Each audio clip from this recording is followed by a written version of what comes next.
मण्डलीका सबै प्रियजनहरूलाई प्रभु येशू ख्रिस्टको नाममा जय मसीह। परमेश्वर पितालाई धेरै धेरै धन्यवाद होस्। हामीहरू सामूहिक आराधनामा एकत्रित हुन नपाए तापनि घरेलु सङ्गतिमा प्रभुले हामीलाई प्रशस्त आशिषहरू, प्रशस्त प्रकाशनहरू दिइराख्नु भएको छ। प्रभुले हामीलाई आफ्नो प्रेम, आफ्नो अनुग्रह प्रदर्शन गरिराख्नु भएको लागि प्रभुलाई हामी सबै मिलेर धन्यवाद दिउँ। उहाँको महानताको लागि, उहाँको विश्वासयोग्यताको लागि। अनि उहाँले हामीलाई प्रतिज्ञाहरू दिनुभएको छ, जुन प्रतिज्ञामा हामी निडर, निर्भय, पूर्ण रूपले विश्वस्त छौँ। भर्खरै हामीले पुनरुत्थानको दिनहरू पालन गरिरहेका थियौँ र आज पनि म पुनरुत्थानसँग सम्बन्धित हामी चाहिँ प्रभु येशू ख्रिस्टको पुनरुत्थान हुनुभएका साक्षीहरू हौँ, गवाईहरू हौँ भन्ने सम्बन्धमा छोटो सेयर तपाईहरुसँग गर्न चाहन्छौँ। लुका 24 अध्यायमा हामी पाउँछौँ इमाउसको बाटो भन्ने, जहाँ दुई चेलाहरू निस्तर चाड मनाउनलाई यरुसलेममा आएका थिए अनि निस्तर चाड मनाए र प्रभु येशू ख्रिस्टलाई पक्रेर ठुलो शासना दिएको थियो। अनि त्यो घटनाले उनीहरू एकदमै हताश अनि निराश भइकन तेस्रो दिनमा उनीहरू यरुसलेमदेखि इमाउसतिर फर्किरहेको थियो। यरुसलेमदेखि इमाउस लगभग 7 किलोमिटर टाढो हो। अनि उनीहरू बाटोमा हताश अनि निराश भएर फर्किराखेको समयमा पुनरुत्थान हुनुभएको प्रभु येशू ख्रिस्ट उनीहरू कहाँ प्रकट हुनुभयो, तर उनीहरूले प्रभुलाई चिनेनन्, किनभने उनीहरूको फोकस चाहिँ शुक्रबार घटेको घटनासँग थियो। त्यही चर्चाहरू उनीहरूले गरिरहेको थियो कि प्रभुलाई क्रुसीकरण गरेको, दण्ड दिएको, चेलाहरू तितर बितर भएको। यसै कारण उनीहरूले सोचे कि हामी यरुसलेम बसिरहन अनुचित छ, हामी इमाउसतिर जाउँ, त्यही हामीलाई सुरक्षा हो भनेर। तर प्रभु येशू ख्रिस्ट पुनरुत्थान भइकन पनि चेलाहरूलाई सम्हाल्न, उनीहरूलाई फेरि सुदृढ गर्नलाई सक्रिय बन्नुभएको कुरालाई हामी पाउँछौँ। इमाउसको बाटोमा उनीहरू निराश, हताश भइकन यी विषयहरू चर्चा गर्दै जाँदा प्रभु येशू ख्रिस्ट उनीहरू कहाँ प्रकट भए। उनीहरूले प्रभु येशू ख्रिस्टको बारे, पुनरुत्थानको बारेमा सुनेका थिए, तर त्यो कुरोले उनीहरूलाई कुनै ठुलो प्रभाव पार्न सकेनन्। यसुसले गर्दा प्रभु उनीहरू कहाँ प्रकट हुन पर्यो, उनीहरूलाई फेरि पनि स्थिर गर्नलाई, उनीहरूलाई सामर्थ दिनलाई, उनीहरूलाई पुनरुत्थानको निम्ति एउटा गवाही बनाउनको लागि। हामी देख्छौँ प्रभु येशू ख्रिस्ट दौडी उठ्नु भएपछि पहिलो गवाही स्वर्गदूतहरू थिए। ती महिलाहरू बिहानै उठेर चिहानमा जाँदाखेरि स्वर्गदूतले भने, तिमीहरू किन मुर्दाको बिचमा जिउँदो परमेश्वरलाई खोज्छौ, उहाँको त अघि नै पुनरुत्थान भएको छ, धर्मशास्त्रमा लेखिएको वचनलाई तिमीहरूले सम्झना गर। पहिलो गवाही स्वर्गदूतहरू थियो। पछि मरियम कहाँ अनि केफास कहाँ, अरू चेलाहरू कहाँ प्रभु प्रकट हुनुभयो, पुनरुत्थान हुनुभएको गवाही प्रभु स्वयंले दिनुभयो। आज तपाईँ हामीलाई यस जिम्मेवारी प्रभुले छोडेर जानुभएको छ। हामी देख्छौँ प्रभु ती दुई चेलाहरूसँग बातचित गर्दै जानुभयो र उनीहरूले पुनरुत्थानमाथि विश्वास गर्न नसकेको 2-4वटा कारण छ। त्यो हामीले व्यक्तिगत रूपमा मनन गर्नुपर्ने कुरा देख्छौँ र छोटकरीमा तपाईहरुसँग राख्न चाहन्छौँ। पहिलो कुरो, उनीहरूले खाली समस्या माथि मात्र उनीहरूको फोकस थियो। हामी कोही बेला विश्वासीहरूको जीवनमा यो कुरा आउँछ, हामी समस्या माथि मात्र फोकस गर्छौँ, ध्यान आकर्षण गर्छौँ, समस्याको समाधानको बाटोहरू नखोज्दाखेरि हामी अफसोस र निराशमै परिरहन्छौँ। यसुसले गर्दा प्रभु येशू ख्रिस्ट उनीहरू कहाँ जानुभयो अनि सोध्नुभयो, के विषयमा चर्चा गर्दैछौँ। उनीहरूले भने, तपाईँ यस ठाउँको पाहुना हुनुहुन्छ, किनभने 2 दिन अघि यहाँ ठुलो घटना घट्यो, हाम्रो मुक्तिदाता प्रभुलाई चाहिँ क्रुसमा झुन्ड्याएको कुरा चाहिँ उनीहरूले गरे। दोस्रो कुरो, ती चेलाहरूले बार प्रभु येशू ख्रिस्टले आफ्नो मृत्युको बारेमा शिक्षा दिनुभएको थियो। पापीहरूको हातमा पर्नु, धर्मगुरुहरूको हातमा पर्नु अनि उहाँलाई मृत्युदण्ड दिनु, पुनरुत्थान हुनु पर्छ भन्ने कुरालाई प्रभु येशू ख्रिस्टले धेरैचोटि चेलाहरूलाई शिक्षा दिए तापनि उनीहरूले कम्प्लिटली परमेश्वरको वचनलाई भुलेका थिए। ती वचनहरूलाई सम्झना गर्नै सकेनन् अनि यी चिन्ता फिक्रीले उनीहरूको हृदयबाट ती वचनहरू हरेर गइसकेको थियो। त्यसकारण प्रभु येशू ख्रीष्टले उनीहरूलाई त्यो वचनबाट उनीहरूलाई फेरि पनि जागृत गराउनु भएको कुरा लुका र त्यो सुसमाचार 24 अध्यायमा पाउँछौँ। परमेश्वरको वचनले नै हामीलाई जागृत गराउँछ। परमेश्वरको वचनले नै हामीलाई सामर्थ दिन्छ, सान्त्वना दिन्छ। हामी देख्छौँ अहिलेको यो महामारीको बारेमा धेरै भविष्य वक्ताहरू हामी अहिले देखिरहेछौँ। विभिन्न प्रकारको बाइबलको इन्टरप्रिटेसन भइरहेछ। तर प्रियहरू, हामी यो कुरामा होसियारी हुनुपर्छ। हामीले सबै कुरो बाइबललाई इन्टरप्रेट गर्न सक्दैनौँ अहिलेको घटनालाई। यो त परमेश्वरको रहस्यमय एउटा काम पनि हो। परमेश्वरले विश्वासीहरूसँग यस घटनाबाट, महामारीबाट केही कुरो बताइरहनु भएको छ। त्यो कुरोलाई खोज्ने काम परमेश्वरको वचनभित्रबाट हो र हामीले परमेश्वरको वचनलाई चाहिँ भुल्न हुँदैन।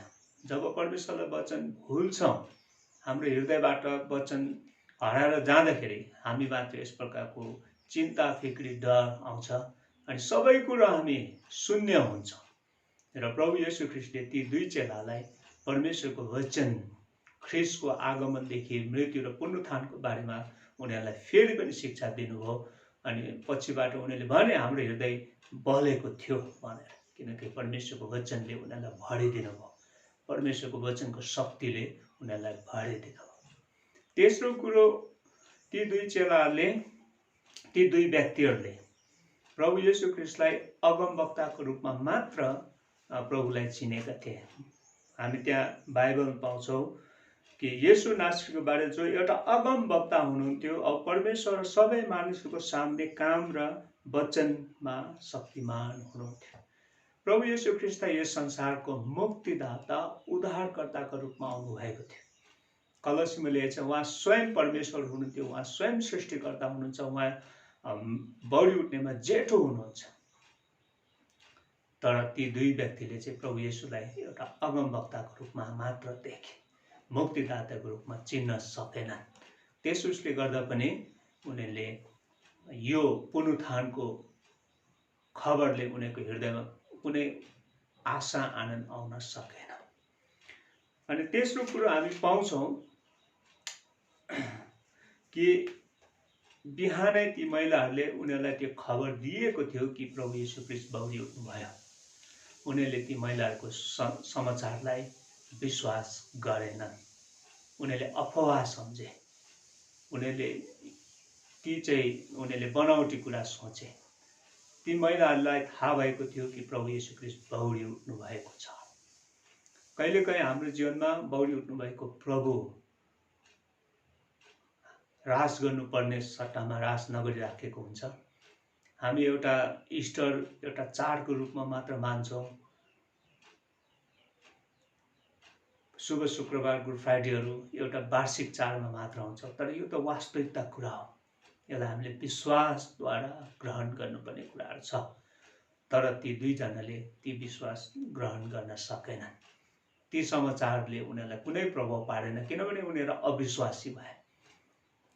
अर्को कुरा हामी पाउँछौँ, येशू ख्रीष्ट उनीहरूको साथसाथै हिँडिरहनु भएको थियो, प्रभुको वचन शिक्षा दिइरहनु भएको थियो। उनीहरूले त्यस कुरालाई वास्ता गरेनन्। प्रियहरू, हामीसँग प्रभुको प्रतिज्ञा छ, म तिमीहरूको साथमा हुनेछु, म तिमीहरूलाई छोड्ने छुइनँ, म तिमीलाई धोका दिने छुइनँ। धेरैचोटि यो वचन हामी वचनमै सीमित राख्छौँ। प्रभुले यो वचनले हाम्रो जीवनमा काम गरेको हुनुपर्छ। ती दुईजनाले वचन सुनिराखेको थियो, उनीहरूलाई प्रभुले बताइरहेको थियो, तर उनीहरूले त्यो भित्रबाट ग्रहण गर्न र विश्वास गर्न सकेका थिएनन्। हामी देख्छौँ परमेश्वरको वचन सुन्नु मात्र होइन, तर ग्रहण गर्नु अनि पालन गर्नुपर्ने हो।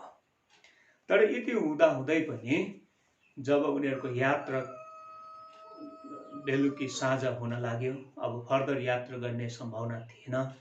अनि जहाँ दुईजना बास बस्ने, त्यहाँ प्रभु येशू ख्रीष्टलाई उनी दुईले निम्ताए, पाउनाइको निम्ति निम्ताए। त्यो चाहिँ उनीहरूको एउटा असल काम भएको थियो। अनि जब उनीहरूले निम्ताए कि अब फर्दर हामी यात्रा गर्न सक्दैन, तपाईँ पनि हामीसँगै बास बसौँ। अनि त्यति बेला प्रभु येशू ख्रीष्टले रोटी हातमा लिनुभयो, भाँच्नुभयो अनि बाँड्नुभयो। त्यो एउटा साङ्केतिक काम गर्नुभयो। जब उहाँ कल्वरी क्रुसमा जानु अघि पनि निष्ठाचार अन्तिमचोटि प्रभु येशू ख्रीष्टसँग पालन गर्नुभएको थियो। त्यति बेला उहाँले रोटी दिँदै भन्नुभयो, यो मेरो शरीर हो, मेरो सम्झना निम्ति गर। डाक्टर्स दिँदै भन्नुभयो, यो मेरो लहु हो, मेरो यो तिमीहरूको निम्ति नयाँ करार हुनेछ, मेरो सम्झना निम्ति गर। अनि यो पवित्र प्रभुको अनुष्ठानले हामीलाई त्यो कुरो देखाइराखेको छ कि उहाँ चाहिँ पुनरुत्थान हुनुभएको छ। अनि पुनरुत्थानको सन्देश पहिलो कोरिन्थी 11 पाउँछौँ, जब जब तिमीहरू खान्छौ अनि पिउँछौ उहाँ नआउन्जेल उहाँको मृत्युको प्रचार गर्नेछौ। अनि जब रोटी बाँड्यो त्यति बेला दुईजनाको आँखा खुल्यो अनि त्यति बेला थाहा भयो कि साँच्चै प्रभु बौरी उठ्नु भएको छ। अनि त्यसपछि हामी देख्छौँ उनीहरू 24 अध्यायको 33-34मा उनीहरूले झट्टै यसरी भन्नुभयो। 30 पदमा उहाँ तिनीहरूसित खानालाई बस्नुहुँदा उहाँले रोटी लिएर धन्यवाद चढाउनुभयो, भाँचेर तिनीहरूलाई दिनुभयो। अनि तिनीहरूको आँखा खुल्यो र तिनीहरूले उहाँलाई चिने। उहाँ चाहिँ तिनीहरूका दृष्टिबाट अल्पिनुभयो। अनि तिनीहरूले आपसमा भने, उहाँले हामीसित बाटोमा कुरा गर्नुहुँदा हामीलाई धर्मशास्त्रको अर्थ खोलिदिनुहुँदा के हाम्रो हृदय हामीमा बोलेको थिएन। अब यति बेला यो पवित्र प्रभुको अनुष्ठानले चाहिँ प्रभुको उपस्थिति हामीसँग छ, हामीसँग रहिरहन्छ भन्ने एउटा चिन्ह हो। यसको गहिरो अर्थ छ, तर अहिले यतिलाई हेरौँ कि प्रभुले आफ्नो उपस्थिति, आफ्नो पुनरुत्थानको प्रमाण चाहिँ पवित्र प्रभुको अनुष्ठानद्वारा गर्नुभयो। त्यसै कारण हामी यो पवित्र प्रभुलाई बडो गम्भीरतासँग सधैँ पालन गर्ने गर्छौँ। यति बेला दुईजनाले प्रभुको पुनरुत्थानलाई थाहा पाए, महसुस गरे। उनीहरूको जीवनमा एउटा नयाँपन आयो, नयाँ शक्ति आयो अनि उत्साह आयो, नवीन सामर्थ्य आयो। अनि लेखिएको छ 33 पदमा, उनीहरू बास बस्नुको सट्टा फेरि यरुसलेम फर्केर गए। अनि तिनीहरू त्यतिखेरै, भोलि बिहान होइन, त्यतिखेरै उठेर यरुसलेमतिर फर्के। 11 र तिनीहरूसित जम्मा भएकालाई भेटाए र यसो भने, साँच्ची नै प्रभुको पुनरुत्थान भएछ, सिमोन कहाँ देखा पर्नु भएको रहेछ। साँच्चै नै हाम्रो प्रभु येशू ख्रीष्टको पुनरुत्थान हुनुभएको रहेछ, सिमोन कहाँ देखा पर्नु भएको रहेछ। जब पेन्टिकोस्टको दिनपछि प्रेरितहरूले प्रचार सुरु गरे अनि उनीहरूको प्रचारको पहिलो विषय नै यही थियो, हामीले प्रभु येशू ख्रीष्टलाई आँखाले देखेका छौँ, उहाँले गर्नुभएको आश्चर्य कर्म, उहाँले दिनुभएको शिक्षा, उहाँ हाम्रो अघि नै मर्नु भएको, गाडिनु भएको, पुनरुत्थान हुनुभएको हामी चाहिँ गवाही छौँ। प्रेरित 2:32 लेख्दछ, यिनै येशूलाई परमेश्वरले बिउताउनु भयो, जुन कुराको हामी सबै गवाही छौँ।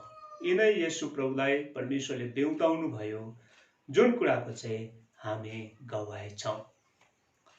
लुका रचित सुसमाचार अनि 24 अध्यायको 48 पदमा भन्छ, तिमीहरू यिनै कुराको साक्षी छौ। ख्रीष्टमा प्रियहरू, हामी चाहिँ प्रभु येशू ख्रीष्ट बौरी उठ्नु भएको, पुनरुत्थान हुनुभएको गवाहीहरू हौँ। अब प्रभुले त हामीलाई छोड्नु भएको छ। यूहन्ना 20 अध्यायमा हामीले अस्तिको हप्ता अध्ययन गर्दै गर्दा प्रभु येशूले पवित्र आत्मा फुकेर भन्नुभयो, पवित्र आत्मा ल्याऊ, जसरी पिताले मलाई पठाउनु भयो म तिमीहरूलाई पठाउँछु।